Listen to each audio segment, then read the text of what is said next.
अच्छा, अब हम बात करते हैं बेस बेसिस के बारे में। ठीक है। अब देखो भाई, बेसिस के बारे में बात करते हैं, स्टार्ट करते हैं। ठीक है भाई। देखो, बेसिस की ना पहला पॉइंट क्या है यार, कि इनकी पीएच वैल्यूज ना अबव 7 होती है। ठीक है। अनलाइक एसिड, इनकी पीएच वैल्यू क्या होती है, अबव 7। ठीक है। ये इनकी पहली प्रॉपर्टी है, सही है, बेसिस की।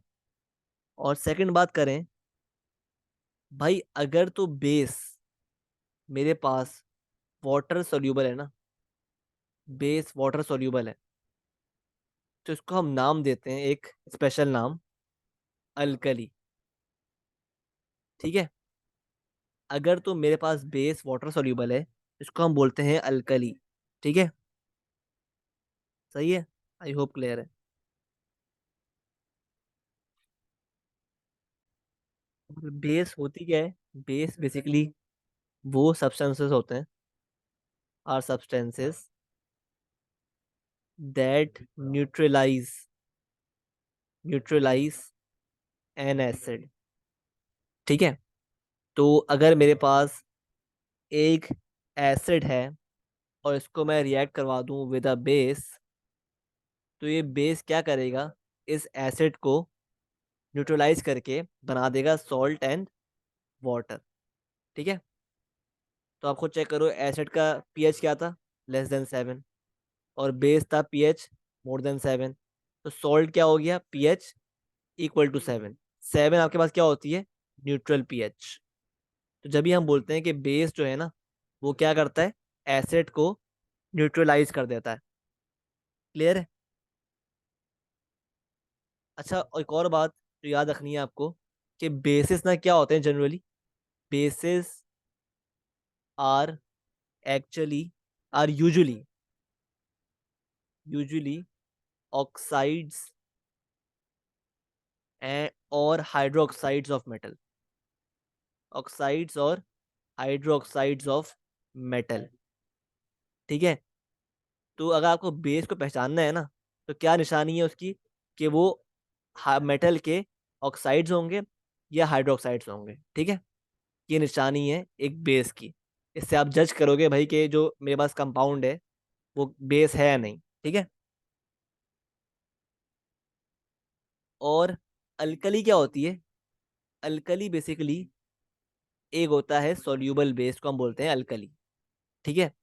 अब अल्कली क्या करता है, अल्कली को जब हम अल्कली को अगर, लेट से मेरे पास एक बीकर है, उसके अंदर वाटर है, ठीक है, एक्वस मीडियम है, और अगर मैं किसी अल्कली को, लेट से सोडियम हाइड्रोक्साइड एक मशहूर अल्कली है, अगर मैं इस अल्कली को, सॉलिड है अभी, इसको डालूं इस पानी में, तो ये अल्कली जो है ना, जो अभी सॉलिड था, ये पानी में जाकर हमें Na+ आयन देगा, एक्वस, और OH- आयन देगा, एक्वस।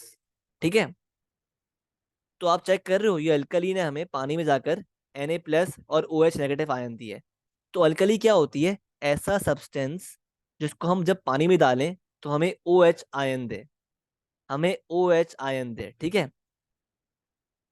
हमें OH आयन दे। और ये OH आयन ही होता है, नेगेटिव आयन होता है, जो बेसिकली इस मीडियम को बनाता है अल्कलाइन। क्लियर है। अल्कली क्या होते हैं, ऐसे सब्सटेंस जो हमें पानी में जाकर OH नेगेटिव आयन दे, और ये OH- आयन ही होता है जो इस मीडियम को बनाता है अल्कलाइन। क्लियर है। अब बात करते हैं अब बात करते हैं कुछ रिएक्शंस की, कुछ अल्कलीज के रिएक्शन की। ठीक है। रिएक्शन नंबर 1 क्या है भाई, बेस एंड एसिड। ठीक है।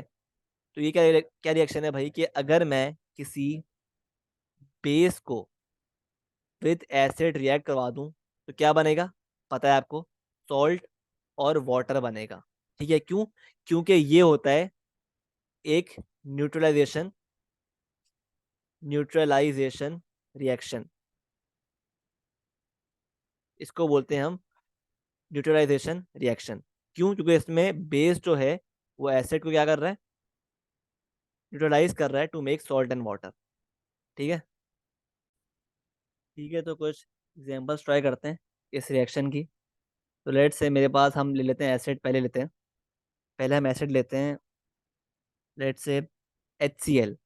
तो अगर मैं HCl को रिएक्ट करवाऊँ विद अ बेस, जो कि मैं लेता हूँ इस बार मैग्नीशियम हाइड्रोक्साइड। ठीक है। तो आपको चेक करो ये बेस क्यों है। अगेन ये क्या है, मेटल हाइड्रोक्साइड। जब भी हम बोलेंगे भाई ये बेस है, ठीक है।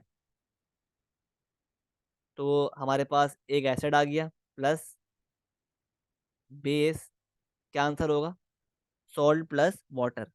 तो कर लो, ये हो गया MgCl2 प्लस वाटर। इसको बैलेंस करोगे तो आपके पास 2 यहाँ पर आ गया और 2 यहाँ पर आ गया। सही है। सेकेंड रिएक्शन की बात करें तो अब बात करते हैं सल्फ्यूरिक एसिड की।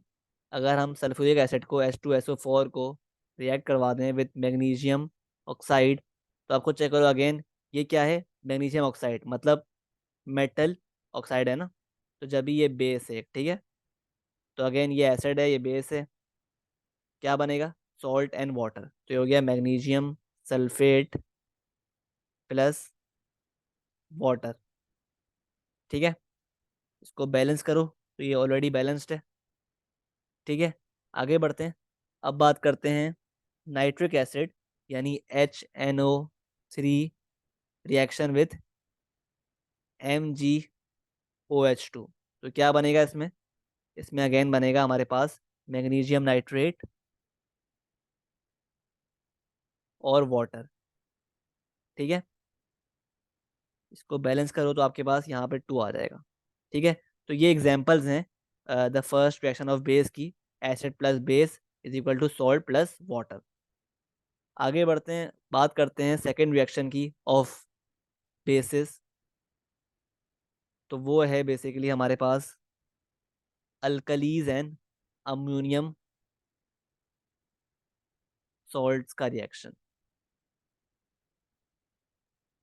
ठीक है। तो इसमें क्या होता है भाई, इसमें ये होता है कि अमोनियम सॉल्ट्स जो होते हैं ना, ammonium salts undergo decomposition when warmed when warmed with an alkali। ठीक है। सही है। तो अब अमोनियम सॉल्ट हमने लिखा, तो इसमें एक बात समझो भाई कि ये होता है NH3 जो है ना, NH3, इसको हम बोलते हैं अमोनिया। और NH4 प्लस जो है ना, इसको हम बोलते हैं अमोनियम आयन। तो अगर मेरे पास एक कंपाउंड है NH4Cl, तो ये हो जाएगा अमोनियम क्लोराइड, अमोनियम क्लोराइड। और ये है एग्जाम्पल एक अमोनियम सॉल्ट की। ठीक है। सही है। और मेरे पास अमोनिया जो है ना, अमोनिया ये खुद भी एक वीक बेस है, ये खुद भी क्या है, एक वीक बेस। सही है। अब होता क्या है इस रिएक्शन में, होता ये है भाई कि NH4Cl जो है ना, जो एक अमोनियम सॉल्ट है, वो रिएक्ट करता है with an alkali, let's say NaOH। अब ये अल्कली क्या करती है, ये अल्कली इस कंपाउंड में से ना NH3 को, NH3 को डिस्प्लेस कर देती है, डिस्प्लेस कर देती है और फॉर्म करती है NaCl। ठीक है। क्या होता है बेसिकली, ये अल्कली इस कंपाउंड में से, अमोनियम सॉल्ट में से अमोनिया को डिस्प्लेस करके फॉर्म कर लेती है NaCl, जो कि एक सॉल्ट है हमारे पास। ठीक है। और साथ ही क्या बनता है, H2O और अमोनिया गैस। ठीक है। तो क्योंकि इस अल्कली ने इस अमोनियम सॉल्ट में से अमोनिया को डिस्प्लेस कर दिया, तो अमोनिया क्या हो गया, अमोनिया इस रिएक्शन का एक प्रोडक्ट बन जाती है। सही है, ठीक है। क्योंकि अमोनिया जो है ना, वो एक वीक बेस है और साथ में बहुत ही वॉलेटाइल भी है, जब भी, ठीक है, ये आराम से डिस्प्लेस हो जाती है फ्रॉम दिस रिएक्शन। ठीक है, तो ये है अमोनिया हमारे पास बन गया, और वाटर बन गया, और एक सॉल्ट बन गया। ठीक है, और ये हमारे पास एक अल्कली है, और ये एक अमोनियम सॉल्ट है। ठीक है, तो अमोनियम सॉल्ट में से अल्कली ने अमोनिया को डिस्प्लेस कर दिया, तो क्या बना, एक सॉल्ट बना NaCl प्लस H2O वाटर बनता है, और NH3 तो बनता है। ठीक है, मस्ट।